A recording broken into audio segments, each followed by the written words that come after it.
Poland versus Nepal স্ক্রিনে দেখছেন 11 নম্বর match নিজেদের মধ্যে। লাইন আপটা দেখুন নেপাল দলের, লাইন আপটা দেখতে পারেন একই সাথে পোল্যান্ড। মতিয়ালু রেড্ডি ভারতীয় এই নারী আন্তর্জাতিক রেফারি এই ম্যাচ পরিচালনার দায়িত্বে বাঁশি বাজে জানিয়ে দিলেন খেলা শুরু। রাফি প্লিজ। Absolutely.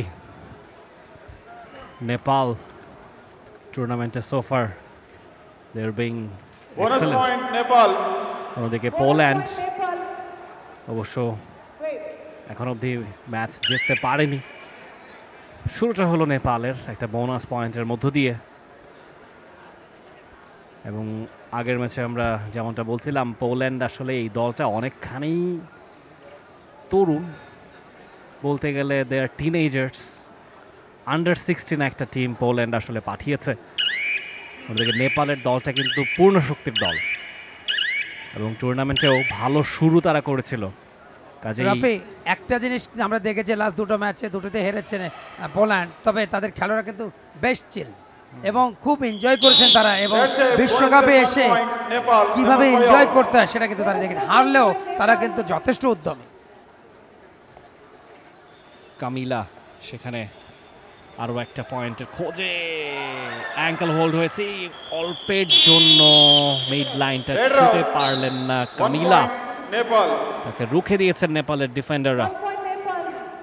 আউট হতে হয়েছে। এখন এই মুহূর্তে 3 জনের দলে পরিণত হয়েছে পোল্যান্ড। ক্যাপ্টেন পাউলিনা ওপিলোস্কা অবশ্য সেখানে, কিংবা ইন্ডিয়ার সাথে যেভাবে তারা হেরেছে, একেবারে ইন্ডিয়ার সাথে একতরফা লড়াই হয়েছে ওই ম্যাচে। থাইল্যান্ড যেন দাঁড়াতেই পারেনি, কিন্তু আজকের ম্যাচেও হোস্ট কান্ট্রি হিসেবে দায়িত্বটা দিয়েছে। এবারে ব্লক হয়েছে, ভালো ব্লক হয়েছে অ্যাবসলিউটলি, তবে আরো চমৎকার করতে পারতেন, আগেই ড্যাশ করলে কিন্তু রেইডার আউট হয়ে যেতে পারতেন। তবে ভালো ভালো ব্লকটা হয়েছে অনেকক্ষণ পরে, দারুণ একটা পয়েন্ট, ট্যাকল পয়েন্ট পোল্যান্ডের জন্য, দারুণ। না মাঝে মধ্যে তাদের কিছু ব্লকগুলো ভালো লেগেছে, লাস্ট দুটো ম্যাচেও কিন্তু আমরা দেখেছি। এই মুহূর্তে একেবারে পুরো বডি ব্লক করে ফেলেছেন, ছুটে যাওয়ার কোনো সুযোগ নেই।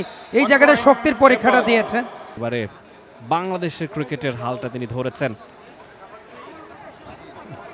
এবং সেই ধারাবাহিকতায় ক্রিকেট, ফুটবল, কাবাডি সব ধরনের স্পোর্টসেই নেপালের একটা আগমনী বার্তা আমরা শুনতে পাচ্ছি। পোল্যান্ডের ডিফেন্ডার নাটালিয়া তিনি ক্রস করে গেলেন। নেপালের পক্ষে আরও একটা পয়েন্ট, 31 পয়েন্টে নেপাল পৌঁছে গিয়েছে, এবং বলতে বলতেই প্রথমার্ধের বাকিটা বেজে গিয়েছে। Nepal 31 and Poland 9. That's the halftime score line. Nepal এই মুহূর্তে সন্ধ্যাকে দেখলেন, চমৎকার লুকিং, ভারত থেকে আগত এই আন্তর্জাতিক রেফারি, ভারতের বিখ্যাত সিঙ্গার সন্ধ্যা মুখোপাধ্যায়, প্রয়াত সন্ধ্যা মুখোপাধ্যায়ের নামের প্রথম অংশের সাথে দারুণ একটা মিল। সন্ধ্যা। নেপাল 31 এই মুহূর্তে প্রথম রেড তাদের রেডার আন্না কানিয়কের। আন্না কানিয়ক যখন রেড করেন মনে হয় যেন এই মুহূর্তে ফার্স্ট রেড নেপাল দলের নাম্বার 6 আসমা যাদব।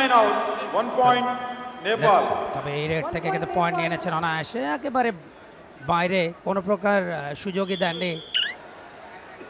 মুহূর্তে অ্যাঙ্কেল হোল্ডটা ভালো ছিল, পুরোপুরি ব্লক করে দিয়েছেন নেপাল দলের আসমা যাদব। অ্যাঙ্কেল হোল্ড এত পরিমাণ স্ট্রং ছিল, তবে একটা বোনাস পয়েন্ট প্রতিপক্ষের জন্য। বোনাস পয়েন্টটা নিলেন, সাথে সাথে কিন্তু অ্যাঙ্কেল হোল্ডটা করে ফেললেন। পালানোর 45-19 শেষ 7টা মিনিটের মতো বাকি রয়েছে। আরো একবার অল আউটের সংখ্যা 4 জন ডিফেন্সে। লাস্ট ব্রেক থেকে কিন্তু অনায়াসে একটা পয়েন্ট। দেখুন বাকলাইনের অনেকটা বাইরে, সেখানেও ধরতে। দেখি সঠিক উত্তরটা কে দিতে পারেন।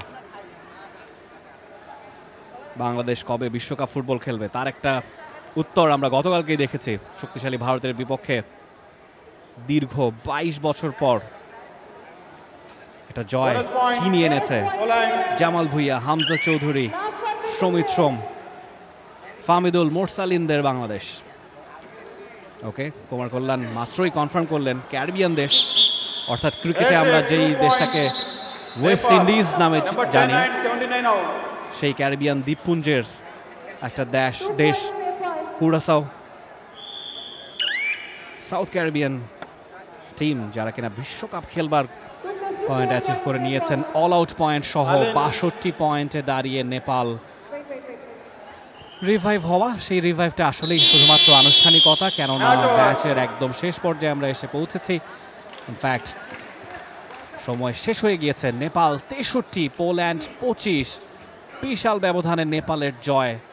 Excellent match, excellent performance by Nepal. এই ম্যাচের বিজয়ী নেপাল, তাদেরকে অভিনন্দন এবং শুভেচ্ছা। For more updates, subscribe to our YouTube channel and click on the bell icon. Follow us on Facebook and Instagram. Download T-Sports app to enjoy exciting games and highlights. Visit tsports.com.